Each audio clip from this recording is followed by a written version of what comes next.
Mukunda Jewelers, first ever factory outlet opening soon in Jubilee Hills.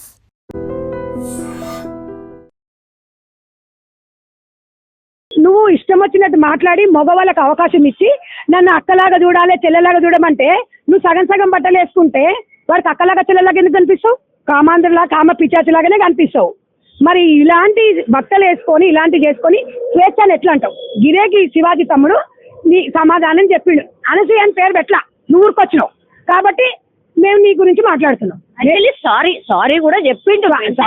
Sorry చెప్పాడు. ఇంకో విషయం అమ్మా, 2 మాటలు దొర్లిండు. శివాజీ తమ్ముడు సారీ చెప్పిండు, దానికి కట్టుబడి ఉన్నాడు. నేను 100% ఒక మహిళగా నేను కూడా యాక్సెప్ట్ చేస్తున్నా. మాట్లాడాలన్నప్పుడు కొన్ని దొర్లుతుంటాయి. సో ఆ దొరలడంలో మరి దొర్లిండు. సమన్లు అనే విషయం నేను ఇప్పటివరకు ఎక్కడ మాట్లాడలేదు, కానీ చిగిరి చిగిరి చిగిరి అనే సాంగ్లో మరి సమన్లు అనే దాంట్లో ఉంది. ఇక్కడ మహిళా కమిషన్ ఎక్కడ పోయింది, సెన్సార్ బోర్డు ఎక్కడ పోయింది, మరి ఇక్కడ డైరెక్టర్ని కానీ అక్కడ వాళ్ళందరినీ కానీ ఎందుకు వీళ్ళు పాయింట్అవుట్ చేయలేదు? శివాజీ గారిని పిలిచిండ్రు, సుమోటోగా తీసుకుని హ్యాండ్సప్. బట్ వీళ్ళని కూడా ఎట్ ద సేమ్ టైం పిలిపించి సుమోటోగా ఎందుకు తీసుకోవాలని చెప్పి మహిళా కమిషన్ ప్రశ్నిస్తున్నా. చాలా మంది అడుగుతున్నారు చేయాలి. మహిళా కమిషనర్ అంటే మహిళల మీద జరుగుతున్న దాడులనే పురుషులను టార్గెట్ కాదు. పురుషుల మీద టార్గెట్ చేసిన మహిళలు మగవాళ్ళను రెచ్చగొట్టే రకమైన డ్రెస్సింగ్, రెచ్చగొట్టమైన వీడియోలు అట్లాంటివి ఉన్నా కూడా మహిళలను కూడా పిలిపించి మందలించే బాధ్యత మహిళా కమిషనర్కి ఉంది. అంటే మనం ఏంటి అంటే ఇప్పుడు మహిళా కమిషన్ మరి పురుష కమిషన్ కూడా రావాలి. మరి అందరు కోరుకుంటున్నారు. ఇప్పుడు నువ్వు సగం సగం బట్టలు వేసుకొని మగవాళ్ళని రెచ్చగొట్టేసి నువ్వు ప్లేట్లు అన్నం పెట్టి తినొద్దంటే ఆ పిల్లలు రెచ్చిపోరా మరి మగపోరను?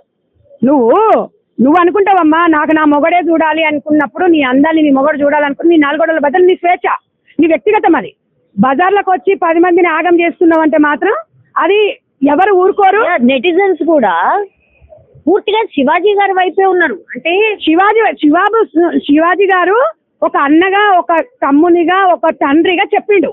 నువ్వు పాటించమని చెప్పలా. జాగ్రత్తమ్మా, ఆ డ్రెస్ పడిపోతే ఆ వీడియో జీవితాంతం చూసుకుంటూ నువ్వు ఏడవాల్సి వచ్చేది అన్నాడు. ఇది తప్ప అంటే ఒళ్ళు నిండా కప్పుకోండి అంటే నీకు వచ్చిన అదే డబ్బు వస్తే ఫ్రీషాలు చూపిస్తావా అని అనసూయ, అంటే డబ్బు వస్తే ఏదైనా చూపిస్తావు అన్నట్టు సిగ్గుండా నీకు? అసలు ఒక ఆడవాళ్ళకి ఏ మెసేజ్ ఇస్తున్నావు? తల్లిదండ్రులు ఫస్ట్ గురువులనా? పిల్లలకి మనం కరెక్ట్గా ఉంటే మన పిల్లలు అన్న స్వేచ్ఛ అంటే ఏదైనా బట్టలలో ఉంటుంది అన్న స్వేచ్ఛ? చెప్పండి. మొగను చూపించాల్సినవి పరాయి మొగను చూపిస్తే స్వేచ్ఛనా అన్న? మీరే చెప్పండి. ఒక మాట చెప్పండి. డ్రెస్సులు వేసుకుంటే అందం ఉండదా అన్న? మీరు చెప్పండి. వదిన కూడా మంచి డ్రెస్సింగ్ వేస్తుందన్నా? వాళ్ళని ఎప్పుడన్నా అన్నామా?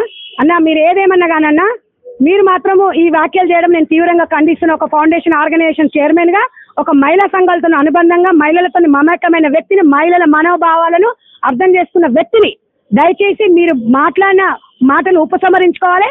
మనం ఎంత ఎదుగుతా అంటే ఎంత డబ్బులు ఇస్తా అంటే ఇప్పి చూపిస్తావను అంటే సమాజానికి ఇక్కడ ప్లస్ ఏమవుతుంది? మనం సమాజానికి భారతదేశం మనం ఇట్లాగే ఉంటాం. తరారు మారిన మన సాంప్రదాయ పద్ధతిలో ఉండాలి. అమెరికా వాళ్ళు కూడా మనం చూసి గౌరవిస్తున్నారు.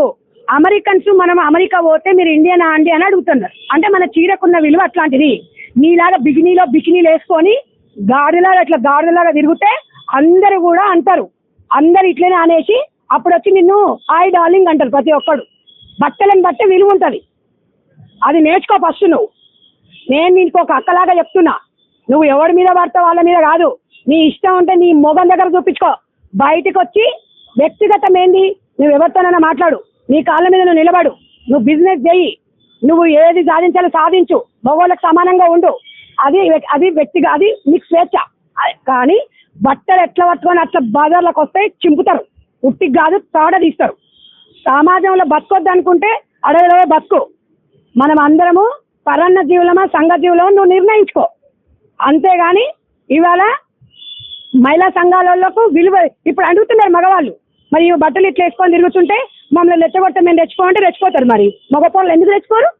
నువ్వు అవకాశం ఇస్తున్నావు, అందుకే రెచ్చిపోతారు. మీరు ఇంకో విషయం అమ్మా, నిండా బట్టలు కప్పుకుంటే అన్నంత మాత్రాన రేపులు జరగవా అంటుర్రు.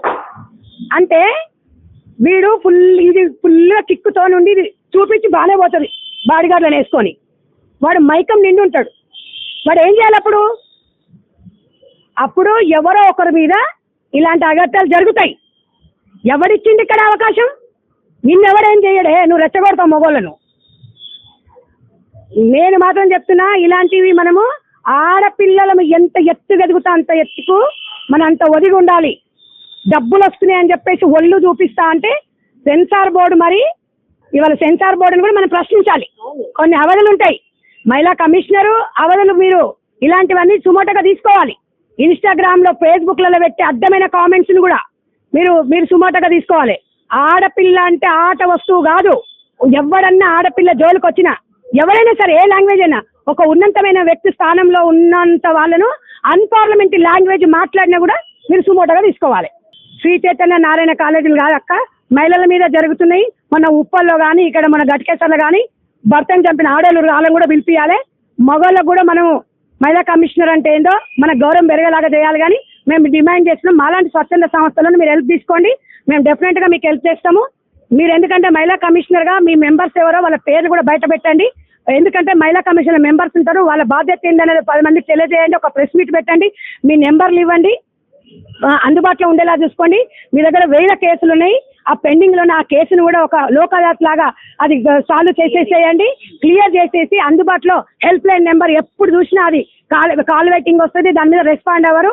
మన మీద గౌరవం పెరగాలి అంటే ఇవాళ కాంగ్రెస్ పార్టీ నుంచి మిమ్మల్ని ఒక పెద్ద బిడ్డగా, ఒక ఆడబిడ్డగా మిమ్మల్ని ఆ గౌరవమైన స్థానంలో కూర్చోబెట్టారు. మీరు అందరికీ న్యాయం చేయండి, ఒకరికి కాదు అందరికీ న్యాయం చేయాలి. డెఫినెట్ గా చెప్తున్నాం, మహిళల మనోభావాలు ఎవరు దెబ్బతీసినా తాట తీయాలి.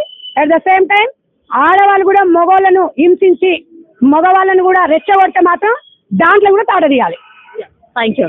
మొత్తం మీద అది యాక్చువల్లీ నా అన్వేష్ చేసినటువంటి వ్యాఖ్యల తర్వాత మాత్రం ఈ దుమారం ఇంకా చాలా చాలా ఎక్కువ అయిపోయింది. మీరు చూడండి ఒకసారి నిన్నటి లైవ్ ఎంత భయంకరం అంటే అది ఎవ్వరు కూడా అసలు చూస్తే మాత్రం తిట్టనోళ్ళు ఎవరు ఉండరు అనమాట, అంత భయంకరంగా ఉంది.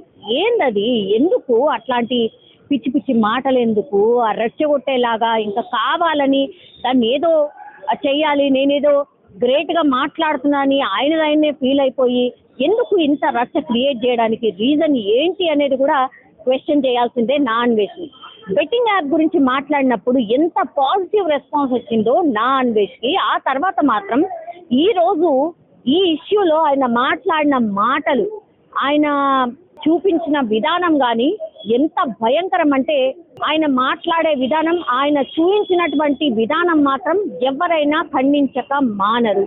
ఎందుకు కావాలని అంటే ఏదో వార్తల్లో నిలవాలనా, ట్రెండింగ్ లో ఉండాలనా, ఈ ప్రయత్నం దేనికి? ఇది చాలా మంది క్వశ్చన్ చేస్తుండ్రు. వీటన్నిటికీ కూడా ఆన్సర్ రావాలి. నిజంగా ఈ పిచ్చివాటికి రెస్పాండ్ అవ్వడం ఏంటి, మాట్లాడడం ఏంటి అని ఒక్కొక్కసారి అనిపిస్తుంది రియల్లీ. అంటే ఇదేమైనా అక్కడికి వచ్చే ముచ్చట్న చాలా చిన్నగా శివాజీ గారి దగ్గర నుంచి రెస్పాన్స్ వచ్చిన తర్వాత క్లోజ్ అయిపోయే ఇష్యూని మళ్ళీ లేవనెత్తి అదేదో వాళ్ళకేదో అనుకూలంగా మార్చుకునే ప్రయత్నం కానీ. అన్వేష్ గారు మీరు ఒక్కసారి చెక్ చేసుకోండి, మీ యూట్యూబ్ ఫాలోవర్స్ కానీ లేదంటే మీ ఇన్స్టా ఫాలోవర్స్ని ఒక్కసారి చూసుకోండి, అప్పుడు మీకన్నా అర్థమవుతుందని ఆశిస్తున్నాం. నిజంగా ప్రస్తుతం ఉన్నటువంటి సమాజం దేనికి ప్రయారిటీ ఇస్తుంది? ఆర్థిక సంబంధాల చుట్టూ మాత్రమే తిరుగుతుంది. మళ్ళీ ఎన్నికలంగానే చాలా విరక్తి కలుగుతాం. మంచి అనిపిస్తుంది కదా, లేడీస్ కూడా ఛాలెంజింగ్ జాబ్స్ చేసినప్పుడు చాలా బాగుంటది. ట్రాఫిక్ అసిస్టెంట్స్ గా నియమించిన ట్రాన్స్జెండర్స్ అందరితో సాల్యూట్ చేయించుకుంటున్నారు. ఫుడ్ డెలివరీ ఇవ్వటానికి వెళ్ళినటువంటి డెలివరీ బాయ్ అనిల్ పై కళ్ళ ముందు